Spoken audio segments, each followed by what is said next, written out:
언제나 필승! 네, 반갑습니다. 필승입니다. 반갑습니다. 이번에 분석해드릴 기업은 얼마 전에 상장한 모비라이입니다. 일단 모비라이는 관심을 가지시는 분들이 꽤 있을 것 같아요. 왜냐면 자율주행 쪽에서 특히나 자율주행의 시스템과 그러니까 소프트웨어와 반도체를 두루 섭렵하고 있는 전 세계적으로 대표적인 기업이기 때문입니다. 사실 제가 봤을 때에도 모비라이는 충분히 주목할 가치가 있어요. 물론 지금 당장으로서는 적자를 면치 못하고 있지만 2024년을 기준으로 자율주행의 레벨 4까지 반드시 달성하겠다고 밝히고 있기 때문에 이 부분에 대한 팔로업을 반드시 해내라고 보고 있습니다. 왜냐하면 현재 전 세계적으로 시가총액 1위가 바로 애플이죠. 애플은 스마트폰 시장을 장악하고 있는 기업입니다. 이런 가운데 자율주행 시장만 하더라도 스마트폰의 몇 배 이상의 그런 시장 규모를 가질 것으로 예상되고 있기 때문에 이 시장을 패권에 잡는 기업들은 반드시 어마어마한 성장을 이룰 수밖에 없다는 점에서 저는 꽤나 관심을 갖고 지켜보고 있는 기업이고 섹터이기도 합니다. 사실 자율주행도 마찬가지로 이 플랫폼, 소프트웨어, 무엇보다 데이터의 양과 그리고 인공지능 능력이 중요하기 때문에 사실 승자 독식으로 갈 가능성이 높아요. 그러니까 예를 들어서 AI라던가 클라우드처럼 전 세계적으로 가장 많은 고객을 유치하는 기업이 훨씬 더 빠른 성장을 이룩할 수 있다라는 장점으로 인해서 사실 상위 기업의 뭐 두세 개 기업 안으로 압축될 가능성이 높은 것이고 이 시장을 장악하는 기업은 지금으로서는 상상하기 어려울 정도의 그런 가치 상승을 보일 가능성이 꽤나 높다 이렇게 보고 있습니다. 결론부터 말씀드려 볼게요. 결론부터 이 자율주행 시장에서 가장 중요한 역할을 할 수 있는 기업들은 몇 개 없어요. 첫 번째 기업으로 테슬라가 있습니다.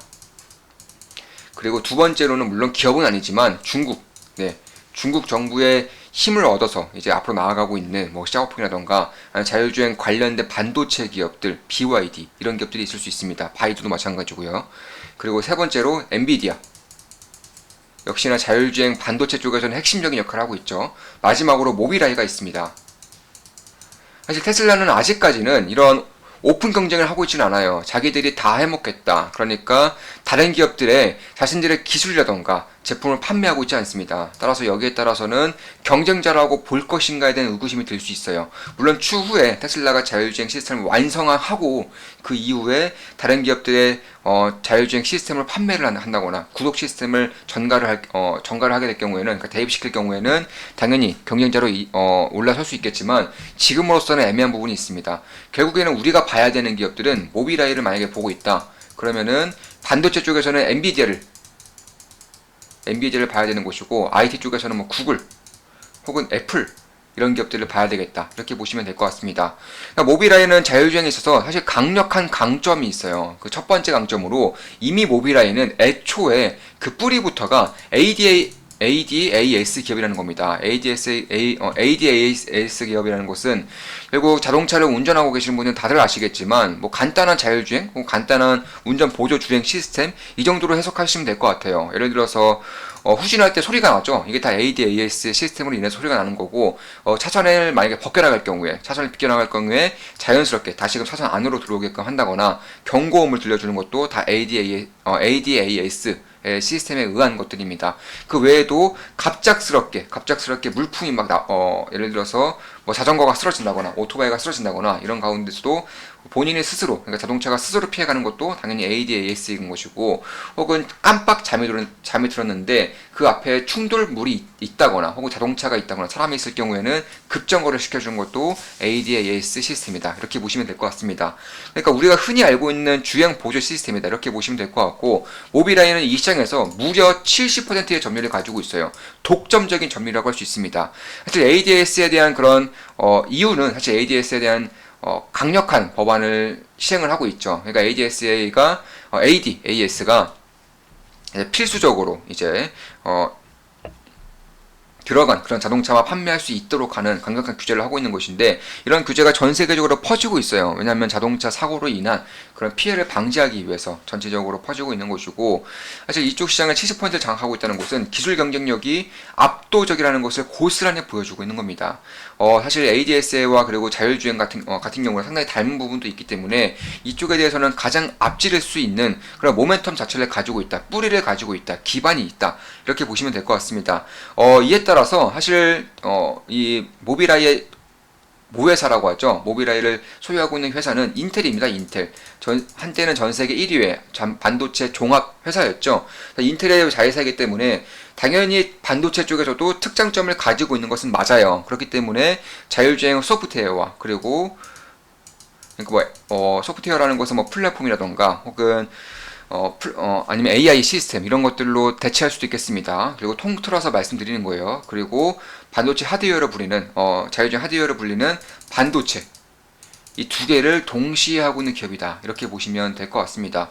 사실 그에 앞서서 이제 자율주행이라는 것은 결국 3단계 이상, 최소 4단계까지는 가야지만 의미가 있어요. 따라서 2024년까지 앞으로 2년 남았습니다. 2년 동안 자율주행 4단계까지 가겠다는 것이고, 4단계를 좀 쉽게 설명을 드리면 결국 복잡한 도로라든 아니면 뭐 시내주행, 그러니까 시내주행이라던가 아니면 뭐 고속도로에서도 막히는 고속도로 여기서도 굳이 사람의 개입이 없더라도 안전하게 목적지까지 가는 단계에 이르는 것을 자율주행 4단계다 이렇게 보시면 될 것 같고, 뭐 5단계는 뭐 로보택시라고 생각하시면 될 것 같아요. 내가 스마트폰으로 버튼만 띡띡 누르면 자연스럽게 그런 차량이 이제 사람이 없는, 그러니까 운전자가 없는 차량이 내 앞으로 와서 나를 이제 본인을 목적지까지 안전하게 이제 이송시켜주고 그 안에서 뭐 게임을 한다거나 뭐 공부를 한다거나 뭐 다른 이제 뭐 영화를 본다거나 이런 다른 여가 활동도 할 수 있게끔 해주는 것이 5단계다 이렇게 보시면 될 것 같습니다.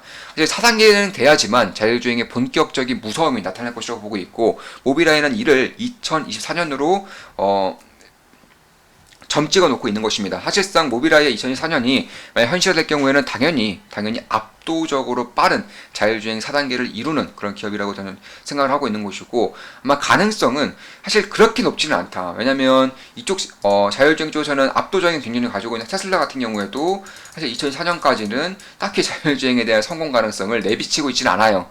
따라서 그런 것들을 봤을 때에도 설사 2024년까지 만약에 성공하지 못하더라도 저는 기회가 여전히 훨씬 더 긴 기간 동안 남아있을 것이라고 보고 있습니다. 테슬라 같은 경우는 자체 개발한 반도체와 자체 개발한 자율주행 소프트웨어를 사용하고 있기 때문에 사실 자체 개발한 상품인 만큼 아직까지는 판매를 하고 있지 않고 기술이라던가 이쪽에 대한 공개를 전혀 하고 있지 않아요. 특히 이제 모빌아이와 가장 이제 비교되는 기업 중에 하나가 바로 엔비디아죠. 엔비디아는 모빌아이와 달라요. 엔비디아는 소프트웨어를 하고 있지 않습니다. 물론 반도체를 통해서 뭐 AI라던가 혹은 메타버스와 같은 그런 소프트웨어를 구축할 수 있다고는 하지만 말뿐이죠. 기술력이 드러난 것은 없어요. 그래서 이런 것들을 봤을 때에도 기본적으로 반도체 회사예요. 그러니까 조금 더 깊이 들어가면은 그래픽 카드 회사입니다. 그래서 만약에 이 엔비디아가 소프트웨어까지 하게 된다면 이쪽에서는 다시금 봐야 되겠지만 이미 데이터의 양이라던가 데이터를 구축할 수 있는 그런 능력이 너무나도 벌어져 있기 때문에 소프트웨어 쪽에서는 딱히 그렇게 신경 쓸 필요는 없을 것이라고 저는 생각을 하고 있고요. 물론 제 모든 영상은 매수매도 추천 리딩 절대 아닙니다. 다들 참고하시면 되겠습니다. 자, 이런 것들을 봤을 때 결국 엔비디아는 반도체 쪽으로 봐야 된다는 거예요. 그런데 모빌아이는 방금 말씀드렸다시피 소프트웨어 그리고 반도체 두 개 다 하고 있다고 말씀드렸습니다. 그리고 엔비디아는 반도체만 하고 있기 때문에 이 반도체와 반도체를 비교를 해야 되는 것인데, 사실 여기에서는 큰 차이점이 있습니다. 사실 저는 엔비디아와 모빌아이도 딱히 그렇게 강력한 경쟁자일까? 혹은 둘 중에 하나는 죽어야 되는 경쟁자일까? 이렇게 생각하고 있지는 않아요. 왜냐하면 시작 자체가 다르기 때문입니다. 모빌아이는 본인들만의 소프트웨어가 있어요. 본인들만의 소프트웨어가 있다는 것은 무슨 말일까요? 소프트웨어에 아주 잘 맞는, 그러니까 아주 딱 맞는 그런 전용 반도체 칩을 생산을 하겠다는 겁니다. 이게 뭐 예를 들어서 애플이 있죠. 애플도 M1 칩, N2 칩이 있으면서 테슬라도 자신의 자율주행에 맞는 반도체를 따로 개발하고 있는 것처럼, 따로 사용하고 있는 것처럼 똑같습니다. 모빌아이도 본인들의 소프트웨어에 딱 맞는 반도체 칩을 개발을 한다는 것이고, 엔비디아는 소프트웨어가 없죠. 그럼 엔비디아는 어떻게 해야 될까요? 당연히 범용적인 반도체를 만들어야 된다는 겁니다. 범용적이라는 것은 특징적인, 그러니까 딱 맞는 반도체일 수는 없다라는 거예요. 예를 들어서 뭐 현대차라던가 아니면 뭐 다임러라던가 이런 기업들이 본인들만의 소프트웨어를 구축하고 있는데 반도체 기술이 없다 혹은 좀 부족하다 했을 때는 엔비디아와 같은 범용적인 칩을 갖다 쓸 수 있는 것이고요. 혹은 포드, 뭐 폭스바겐 혹은 대다수의 자동차 기업들처럼 반도체 소프트웨어조차 개발할 수 없는 지경에 이를 경우, 참고로 얼마 전에 폭스바겐과 포드도 반도체 소프트웨어에 대한 개발에 대한 그런 포기를 시사를 했습니다. 그래서 이런 것들을 봤을 때에도 이런 기업들 같은 경우는 소프트웨어와 그리고 반도체가 동시에 다 필요하겠죠. 이런 기업들은 테슬라라던가 혹은 모빌아이 말고는 딱히 대응책이 없다라는 겁니다. 그래서 테슬라가 만약에 자신들의 기술이라던가 제품 판매를 훗날에도 하지 않다거나 혹은 모빌아이보다 기술 개발에 대한 그런 속도가 늦춰질 경우에는 이 시장의 모빌아이가 좀 꽤나 크게 장악할 수 있는 그런 가능성도 염두를 해야겠다 이렇게 보고 있습니다. 따라서 이에 따른 차이로 인해서 사실 범용적이라는 것은 딱 맞는 게 없다는 거예요. 딱 맞는 게 없다는 것은 성능을 무조건 늘려야겠죠. 성능을 늘리고 봐야지만 본인들에게 딱 맞지 않더라도 어떻게 해서든 돌아갈 수 있는 그런 효율성을 갖출 수 있다는 것이고, 모빌아이의 반도체는 성능이 그다지 좋지 않아도 돼요. 엔비디아와 비교했을 때 상대적으로 좋지 않아도 됩니다. 다만 딱 맞는 소프트웨어가 있기 때문에 여기에서만 쓰이겠다는 거예요. 따라서 스펙만 본다면 엔비디아가 훨씬 더 뛰어나다라는 것처럼 착각할 수 있지만 실상은 그렇지 않다는 겁니다. 실질적으로 낼 수 있는 퍼포먼스에서는 사실상 모빌아이가 혹은 엔비디아가 어디가 더 뛰어날지는 그때 가봐서 기술 개발이 되고 그에 따른 상용화가 됐을 때 비교를 해볼 수가 있겠다 이렇게 생각을 해볼 수가 있는 겁니다. 그래서 그런 것들을 봤을 때에는 결국에는 이쪽에 대한 차이점이 있기 때문에, 시작부터 차이점이 있기 때문에 딱히 그렇게 둘 중에 하나는 죽어야 되는 경쟁 상대는 아니라고 보고 있는 것이고, 테슬라와 마찬가지입니다. 사실상 테슬라와 비교될 수 있는 것 중에 하나가 소프트웨어와 그리고 반도체를 같이 하고 있다는 것 외에도 데이터를 직접적으로 모으고 있다는 거예요. 제가 처음에 말씀드렸다시피 모빌아이는 전 세계 70%의 ADAS를 독점하고 있다고 말씀드렸죠. 70% 독점하고 있다는 것은 여기에 따른 데이터를 본인들의 그런 데이터 창고에 모으고 있다는 것과 마찬가지예요. 따라서 이거에 AI를 덧붙일 경우에는 학습을 통해서, 테슬라와 같이 무한 학습을 통해서 자율주행에 대한 그런 시스템을 훨씬 더 빠르게 개발할 수 있는 그런 환경이 만들어지고 있다 이렇게 말씀드릴 수가 있겠습니다. 이런 부분에 대해서는 저는 꽤나 주목을 해볼 만한 부분이라고 보고 있고, 가능성이 없다라고도 생각하지 않아요. 특히 제가 이제 좋은마음 기쁨의 텔레그램방에서 자율주행 경쟁은 이미 끝났다라고 좀 여러 번 분석을 해드린 경험이 있습니다. 그래서 그런 것들을 봤을 때에도 사실 이건 6월달에 적어드린 글이고요. 다만 심화되는 미중 패권 전쟁과 중국의 강력한 통제 그리고 애국주의 등으로 글로벌 기업들의 중국 진출이 순탄치만은 않을 것입니다. 분명한 리스크이기 때문에 항상 염두에 두고 투자에 임해야 합니다. 특히 테슬라, 애플과 같이 중국에 편중되어 있는 기업들은 중국 그 자체가 리스크라고 할 수 있으며 앞으로 패권 전쟁이 더욱 심화될 가능성이 높다는 점에서 기업 자체의 펀더멘털과 중국 리스크 간의 괴리를 항상 고려해야 한다고 생각합니다. 이 과정에서 기존의 시장을 빼앗기는 기업들과 새롭게 개척하는 기업들이 연이어서 나올 것입니다. 기술 전쟁의 패자와 승자도 대부분 여기에 속할 것이고요. 기회가 작지 않아 보입니다. 승리할 경우 강력한 혜자를 확보함으로써 장기간 성장할 것으로 봅니다. 몇몇 핵심 산업들과 그 안의 기업들을 면밀히 분석하고 있습니다. 이렇게 좀 말씀을 드렸었고, 6월에 한 번 더 분석해드렸습니다. 테슬라의 중국 리스크가 점차 현실화되고 있습니다. 우려하던 일이었으며 테슬라 입장에서 매우 어려운 길을 걷게 될 가능성이 높습니다. 세계 최고의 생산 공장 및 최대의 시장인 만큼 테슬라도 결코 포기하지 않을 것이며 포기할 수도 없을 것입니다. 그래서 이제 테슬라는 상해 공장에서의 생산량을 작년 48만 대의 2배인 100만 대를 생산해낼 것이라고 밝혔습니다. 참고로 중국이 진짜 두려워하는 것은 테슬라 모빌리티의 압도적인 경쟁력도 있지만 스타링크 위성을 더욱 껄끄러워할 수 있습니다. 결국 미중 패권 전쟁 제2라운드 기술 전쟁의 끝은 우주항공이 될 것이기 때문입니다. 이 부분에 대해서는 제가 꽤나 길게 그리고 꾸준히 분석을 해드렸기 때문에 우리 좋은마음 기쁨의 멤버분들은 다들 알고 계실 겁니다. 긴 글에서 말씀드렸다시피 이번 미중 패권 전쟁의 마지막 장을 2028년 전후로 예상하고 있는 것도 미국의 우주항공 장악 원년이기 때문인 것도 있습니다. 중국 GDP는 미국 GDP를 넘을 수 있다. 그러나 전쟁에서 이길 수는 없다. 장기편. 참고하시면 미중 패권 전쟁을 이해하는데 큰 도움이 될 것입니다. 지금까지 적어드린 긴 글은 방을 옮길 때마다 꾸준히 업로드해드리고 있습니다. 전혀 수정이라던가 혹은 삭제시킨다거나 이런 경우는 아예 없습니다.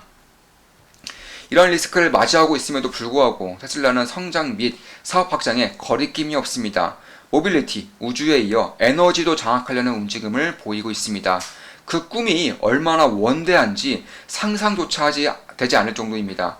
충분한 매력과 분명한 리스크가 상존하는 기업으로 투자한다면 그 시기가 무엇보다 중요할 것입니다. 테슬라 같은 경우는 그 투자 시기가 매우 중요할 것이라고 말씀드렸고, 지금은 어떤 의미인지 알겠죠? 주가가 상당히 많이 빠졌습니다. 지금부터는 관심을 가질만 하다라고 개인적으로는 보고 있어요. 물론 아직은 투자하고 있지는 않습니다. 테슬라 면밀히 살피고 있습니다. 10월에도 분석해드렸습니다. 미국이 중국에 강력한 반도체 규제를 가하자 중국이 세계 최대 아이폰 생산 공장을 제로 코로나를 이유로 전면 봉쇄하였고, 애플은 아이폰에 중국 반도체를 탑재하는 것을 보류하였습니다. 현재 기준으로 양쪽 모두에 이득될 것이 없음에도 미중 패권 전쟁은 점차 격화되고 있습니다. 두 국가의 제1우선순위는 미중 패권 전쟁에서의 승리임을 항상 염두에 두어야 할 것입니다. 중국이 대만 통일에 대한 무력 사용 가능성을 직접적으로 언급하였습니다. 예상대로 중국은 미중 패권 전쟁 승리의 지표를 대만으로 여기는 듯합니다. 중국 바로 옆에 붙어 있으면서 미국의 우방국인 한국 입장에서도 너무나도 중요한 사안이라고 할 수 있습니다. 투자는 물론 우리 삶에 있어서 큰 영향을 끼칠 수 있는 이슈입니다. 면밀히 살피며 언제나 그랬듯 현명하게 대응해 나갈 것입니다. 이로써 세계가 양분화될 가능성이 점차 높아지고 있으며, 이 과정에서 기존의 시장을 빼앗기는 기업들과 새로운 시장을 개척하는 기업들이 계속해서 나올 것입니다. 시장의 규모가 매우 커다란 만큼 기회가 작을래야 작을 수가 없습니다. 애플, 테슬라 등이 피해를 입을 수 있다고 말씀드렸죠. 그 밖에 미중 패권 전쟁에 엮이는 대부분의 기업들이 어떻게든 영향을 받을 것입니다. 이 경쟁에서 승리하는 기업들은 장기간 경제적인 해자를 구축함으로써 지금으로서는 상상하기 힘들 정도의 성장을 이룰 것입니다. 이기는 편이 우리 편입니다. 승리의 기미가 보일 경우 지체 없이 지지라인 및 변곡점을 잡아 투자할 것입니다. 이렇게 분석해드렸고, 그대로 가고 있다고 보고 있어요. 최근에 10월 28일에도 분석해드렸습니다. 자율주행 경쟁은 이미 끝났다고 여러 번 분석해드렸습니다. 테슬라 및 중국의 기술력을 뛰어넘을 수 있는 기업이 도저히 보이지 않기 때문입니다. 예상대로 포드, 폭스바겐이 개발을 포기한 것으로 보이며, 자율주행 시대가 가까워질수록 많은 모빌리티 기업들이 자율주행 자체 개발을 포기할 것입니다. 테슬라, 중국, 몇몇 IT 기업들의 구도가 만들어질 가능성이 높으며, 시장 규모 면에서 스마트폰의 월등히 뛰어넘는 만큼 투자자로서 절대 놓쳐서는 안 되는 산업으로 봅니다. 이 와중에, 왜냐하면 자동차와 다르죠. 자동차는 수많은 기업들이 양분하고 있었던 시장이라면 자율주행은 달라요. 자율주행은 승자독식 시장입니다. 그 어마어마한 시장을 단 몇 개의 기업이 차지하게 된다면 당연히 시가총액의 지갑변동은 어쩔 수 없이 발생할 것이고, 이 과정에서 매우 큰 기회가 있을 것이라고 저는 확신하고 있습니다. 절대 놓쳐서는 안 되겠죠. 테슬라는 중국 리스크만 없었으면 무난히 애플의 아성을 뛰어넘을 수 있을 것이라고 생각합니다. 이 와중에 친환경 차로의 전환도 확실시되고 있기 때문입니다. 자체적인 자율주행 시스템을 갖추지 못하는 기업들은 훗날 범용적인 소프트웨어로 대체해야 할 것이며, 대표적으로 엔비디아 혹은 모빌아이, 어쩌면 테슬라를 예로 들 수 있습니다. 모빌아이 어제 상장했죠. 관심 기업 중 하나입니다. 참고로 모빌아이는 테슬라와 같이 전 세계 과반수의 자동차로부터 데이터를 받고 있기에 가능성은 충분할 것으로 봅니다. 증시에 상장했습니다. 더 많은 정보를 받아 분석할 생각을 하니 설렐 지경입니다. 네, 이렇게 조금만 기쁨되게 전용 텔레그램방에 분석을 해드렸습니다. 자, 지금까지 모빌아이에 대한 분석이었고, 자율주행 시장과 테슬라, 엔비디아와의 비교도 함께 해드렸습니다. 앞으로도 좋은 분석, 좋은 기업 분석으로 찾아뵙겠습니다. 다들 아시죠? 제 모든 영상은 매수매도 추천 리딩 절대 아닙니다. 참고하시면 되겠습니다. 필승 구독, 알람 설정은 돈이 됩니다. 필승!